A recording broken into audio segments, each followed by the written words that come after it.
tutorial, we will explain really quick how to install n8n locally. It should not take long. It will be a very quick tutorial. But before we get into that, I just want you to be aware of the following two things. Whenever we're working with n8n installed locally, it will be a little bit of more work whenever it comes to authenticating and creating credentials. For example, you're gonna have to be going back and forth on the Google Cloud console in order to do some copying and pasting and so on and so forth. But if you work directly on the cloud version, it will be much more straightforward, like just clicking few buttons and signing into your Google account.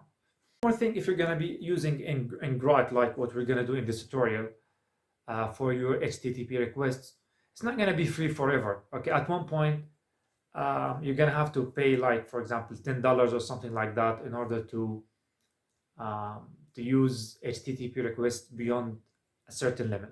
So I just wanted you to be aware of those two things before you go ahead and go for the local option. Otherwise, it works. I've been using it for quite a while and it's working great. So let's get started and get this done really quick. So if I go to Google and try Docker desktop for Windows, for example, I'll go for this first line over here. And then from this website, I'll be able to download Docker desktop. Okay, after that, you will go to search for images over here, and you will search for n8n. Okay, and you will find a set of images over here. So you will select this one, which has got more than 100 million downloads. Okay, and you will pull it. Okay, after pulling the image, right now I will go to images and I'll find the image I have downloaded over here and I will hit run. Okay, now we need to specify those settings over here, optional settings. Okay, now you can specify the container name. Let's call it n8n. And then I will specify any host port. It's not anything. You can just select any four numbers, 5454. Let's go to Google again and search for a website called ngrok. Okay. And I will go to ngrok over here. And I will sign up using my Google account. Okay. In my case, I'm already logged in. So right now I need to download ngrok, so I will go to download and I will go for download for Windows. Okay, after going through the installation, I'm going to have to copy this this command over here.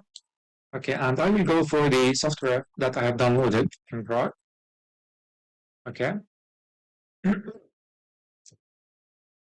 and I will run this line.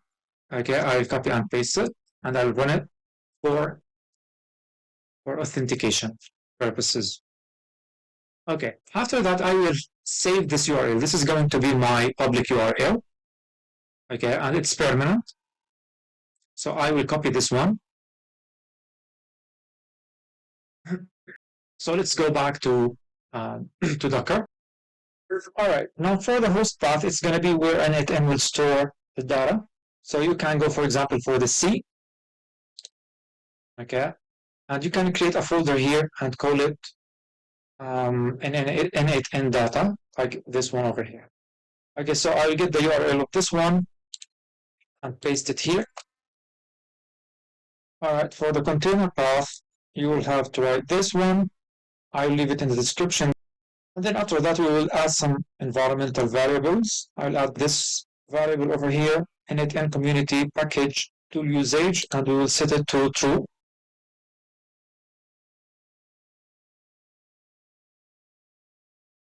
Add another variable.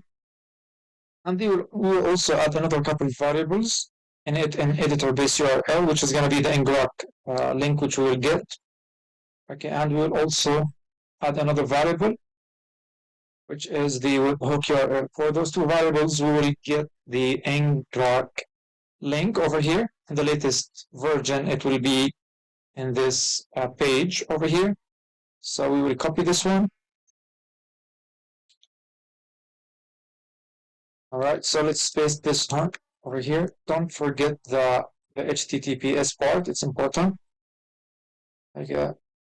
When I first tried it, I did not include the HTTPS part and the whole thing did not work. So let's run. Okay. All right, guys. So one last thing to do is to run this command over here.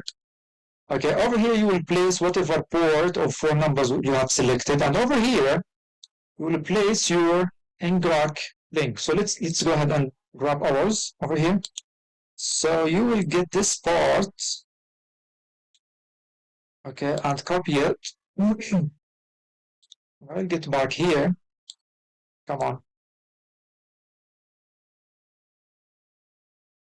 Okay, and I will paste it. Okay, so eventually it should look something like this. So in your part, this is what you're going to change.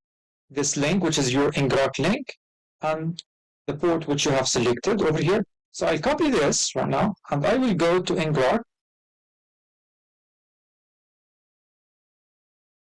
Okay, and I will paste this command in order to activate the gate.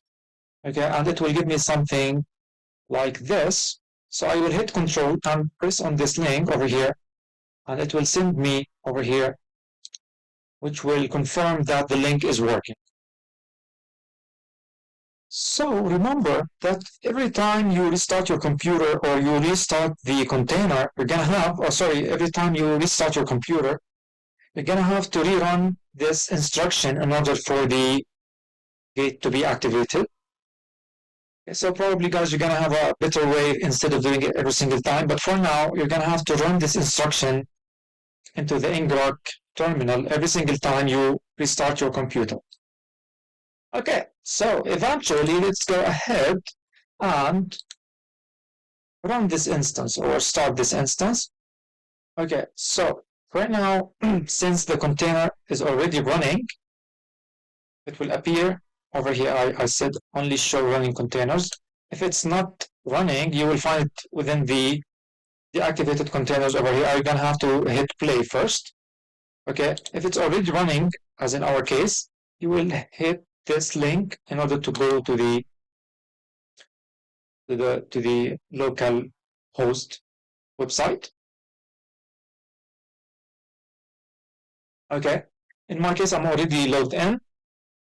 In your case, you're gonna have to sign up with your new email and password and so on and so forth, and then you will get into your instance and start working.